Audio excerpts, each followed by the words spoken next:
네, 정치권 상황 먼저 알아보도록 하겠습니다. 대통령실과 더불어민주당은 오늘 영수회담 준비를 위한 2차 실무회동을 갖습니다. 어떤 의제를 논의할지를 두고 기싸움이 팽팽한 모습인데요. 자세한 내용 국회 취재기자 연결해서 알아보겠습니다. 신현정 기자. 네, 국회입니다. 말씀하신 것처럼 대통령실과 더불어민주당은 영수회담 일정과 의제를 조율하기 위한 2차 실무회동을 잠시 후인 오후 2시부터 갖습니다. 첫 회동 이틀 만인데요. 대통령실에서는 홍철호 정무수석, 민주당에서는 천준호 당대표 비서실장 등이 참석합니다. 민주당은 주요 의제로 최상병 특검법 통과와 긴급 민생회복지원금 25만 원 등을 요구하며 압박 수위를 높이고 있는데요.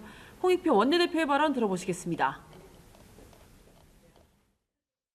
국정기조를 바꾸지 않는다면 그것은 윤석열 정권의 불행한 결말로만 끝나는 게 아니라 국민의 삶과 한국 경제에 큰 그림자를 드리우게 될 것이라는 점을 깊이 인식해야 합니다. 여권에선 최상병 특검법, 대통령 사과에 대해 무리한 요구라는 부정적인 싱이 강한 가운데 민생회복지원금은 규모나 지원 대상 등 선별적 논의를 할 수 있다는 기류도 있습니다.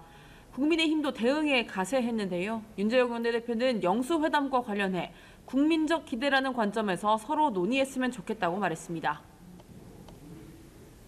국민의힘 상황도 알아보겠습니다. 당 차원에서 총선 패배 원인을 분석하는 토론회가 열렸네요. 네, 그렇습니다. 국민의힘 싱크탱크 여의도연구원은 제22대 총선이 남긴 과제들이라는 주제로 토론회를 열었습니다. 당 차원에서 총선 패배 원인을 분석하는 자리는 이번이 처음인데요. 총선이 치러진 지 보름 만입니다. 윤재욱 원내대표의 발언 들어보시겠습니다. 지금의 문제점은 갑자기 생겨나는 것이 아니라 그동안 조금씩 우리도 모르게 쌓여진 것들입니다. 국민의 힘을 반드시 더 많은 국민들이 신뢰하는 정당으로 만들어 나가겠습니다. 토론회에서는 국민의힘이 수도권을 포기한 정당이 됐다, 3040 전략이 부족했다는 등의 비판이 줄을 이었습니다. 한편 당내에선 차기 원내대표 선거가 다음 달 3일로 확정되면서 주요 후보군들의 함합형도 무성한 상황인데요.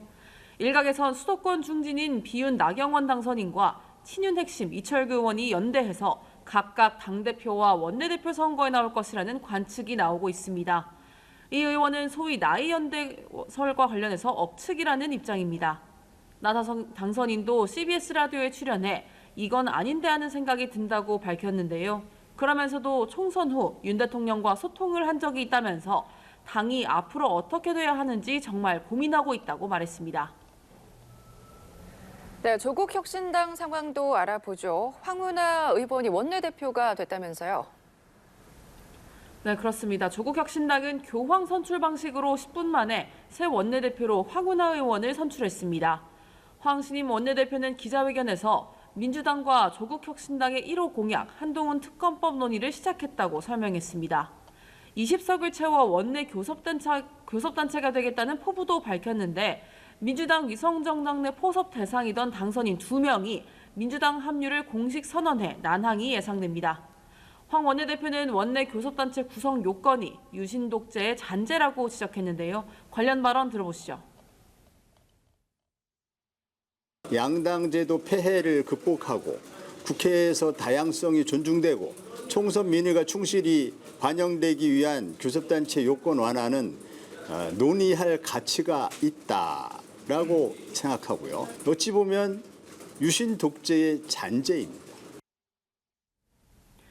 한편 황 원내대표는 청와대 울산시장 선거 개입 혐의로 1심에서 징역 3년의 실형을 선고받은 상태입니다. 지금까지 국회에서 전해드렸습니다.